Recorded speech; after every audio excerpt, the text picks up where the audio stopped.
हवेली के बाहर बड़े से बरामदे में खाट पर बैठी अम्मा अपना हुक्का हुड़का रही थी। हुक्का हुड़काने की आवाज इतनी तेज थी कि घर में बाकी सदस्यों को साफ पता चल रहा था आज किसी न किसी की सामत आने वाली है। अम्मा अपनी जवानी के दिनों से ही तेज रही हैं। पहले अपनी सास को एक तरफ बैठा देती थी, अब बहुओं को। अम्मा हुक्का हुड़काए जा रही थी और अग्नय दृष्टि से अपनी बड़ी बहू कमला को घूरे जा रही थी, जो वहीं बरामदे में सब्जियां साफ कर रही थी। वैसे भी इस हवेली का दस्तूर है, जब भी कोई गलती करता है तो सबसे पहले सामत बहुओं की ही आती है। और सबसे बड़ी बात, जरूरी नहीं कि गलती करने वाला घर का सदस्य हो। आस पड़ोस में, रिश्तेदारों में भी अगर किसी ने कुछ कह दिया या सुना दिया तो सामत तो बहू की ही आनी है। उसमें भी सबसे पहले बड़ी बहू की, क्योंकि छोटी बहुएं तो अपने पतियों के साथ दूसरे शहर में रहती थी। पर यहाँ गांव में तो अम्मा जी के पास सिर्फ बड़ी बहू होती है, जो सेवा भी करती है और अम्मा जी जब चाहे उसको लताड़ कर अपने सास होने का गुरूर भी रख लेती हैं। बाकी सबके लिए अम्मा जी का मातृत्व उभर उभर कर सामने आता था। बस पता नहीं क्यों बड़ी बहू के लिए उनका मातृत्व का तालाब सूख जाता था। फिर तो मातृत्व की छोड़ो, नारीत्व भी गायब हो जाता था। कम से कम एक औरत दूसरी औरत को औरत तो समझ ले, पर पता नहीं क्यों अपनी सास की टेक दिखाने के लिए बहू के स्वाभिमान के चिथड़े करने में उन्हें बड़ा मजा आता था। खैर, आते हैं आज के मुद्दे पर। आज पड़ोस की विमला काकी की नई नवेली बहू बिना घूंघट के अपने पति के साथ फिल्म देखने गई थी। बस अम्मा जी को यह बात नागवार गुजरी। उसी जगह पर उन्होंने विमला काकी को 2 बार सुना दी। अरे विमला, कोई लाज शर्म है या नहीं तेरी बहू में? ऐसे उघाड़ चाचरे अपने पति के साथ घूमने जा रही है और तू भी यही खड़ी देख रही है, समझा नहीं सकती उसे? अरे अम्मा, आज तो यह सब चलता है। आजकल कौन बहू से घूंघट करवाता है? बहू से अपनापन रखेंगे तभी तो वो हमें अपना मानेगी। छी, तनिक भी अक्ल नहीं है तुझमें? तेरी जैसी सासी होती हैं जो बहुओं को सिर पर बिठा लेती हैं। एक हमारी बहू को देखो, 20 बरस हो गए हैं, मजाल है कि सिर पर से पल्लू भी हट जाए या उसकी तेज आवाज भी निकल जाए। अम्मा, अब तो भाभी को जीने दो। कब तक उन्हें नई नवेली बहू की तरह रखोगी? मेरी बहू है, मैं जैसे चाहूं वैसे रखूं। तू तेरे काम से मतलब रख और अपनी बहू को संभाल। इस तरह तो दूसरे की बहू को बिगाड़ेगी। अम्मा मुंह बनाती हुई बोली, जो विमला काकी को बिल्कुल अच्छा नहीं लगा। उन्होंने उसी समय जवाब दिया, अम्मा, बहू को बहू तो समझो। एक बहू के लिए प्यार दिखाती हो, दूसरी बहू के लिए नफरत। जो साथ है उसका कोई मोल ही नहीं है। वैसे भी तुम्हारा घर है, तुम तुम्हारी बहू को संभालो, मैं अपनी को संभाल लूंगी। और कहकर अपने घर में चली गई। बस अम्मा को विमला काकी का जवाब देना नागवार गुजरा। अब भरी तो बैठी थी, भड़ास तो किसी न किसी पर निकालनी ही थी। बहू से बड़ा भड़ास निकालने का जरिया और कौन हो सकता था? किसी और को सुनाती तो 2 और सुनाकर जाता। तो आ गई घर में और खाट पर बैठकर हुक्का हुड़काने लगी और इंतजार करने लगी कि बड़ी बहू कुछ न कुछ आकर पूछे या बिना पूछे कोई काम करे और वो शुरू हो जाए।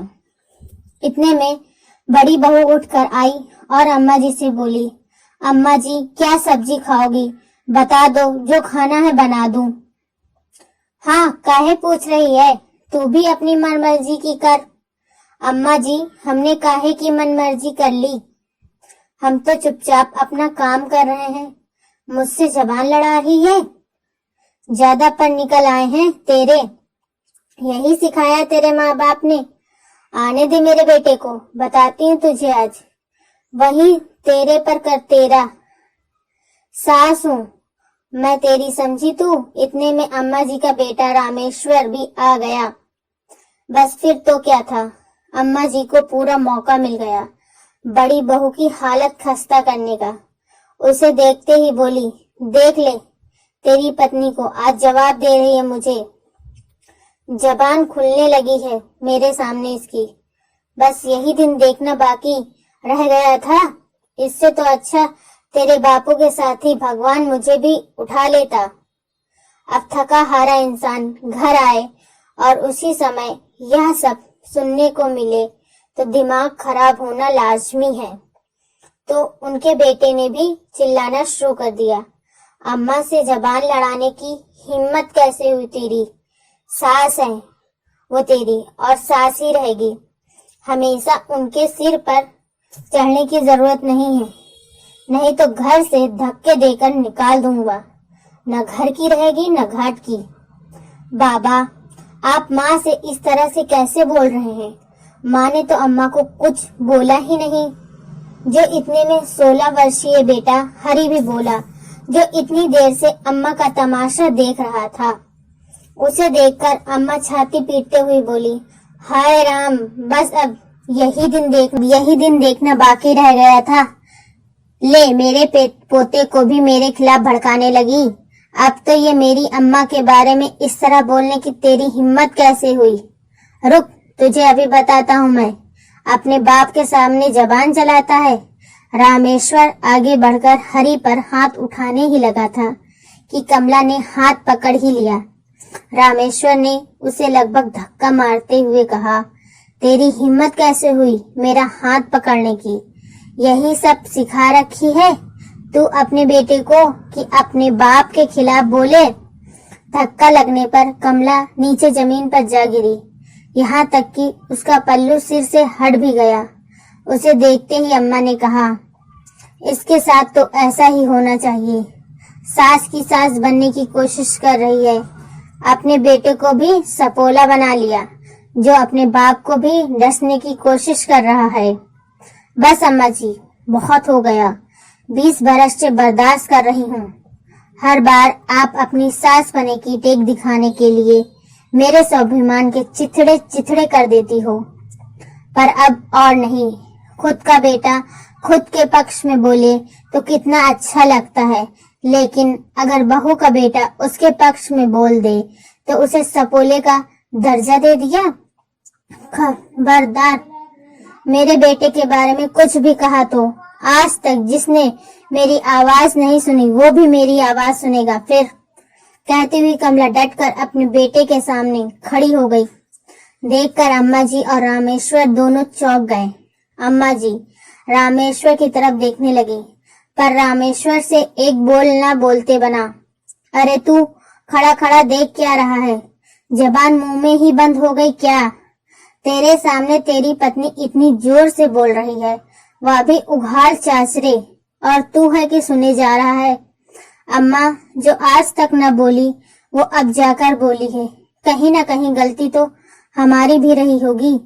तू कह देती है और मैं बस इसके पीछे पड़ जाता हूँ, पर आज मेरा पूरा परिवार एकजुट होकर मेरे खिलाफ खड़ा है, सिर्फ तेरे कारण अम्मा। कहकर रामेश्वर चुपचाप अपने कमरे में चला गया और अम्मा जी अपने बेटे को जाते देखती रह गई। समझ गई थी कि अब बहू की जबान खुल चुकी है और वह अकेली नहीं, तीसरी पीढ़ी उसके साथ खड़ी हो चुकी है। आपको ये कहानी कैसी लगी? कमेंट्स में एक बार जरूर बताएं।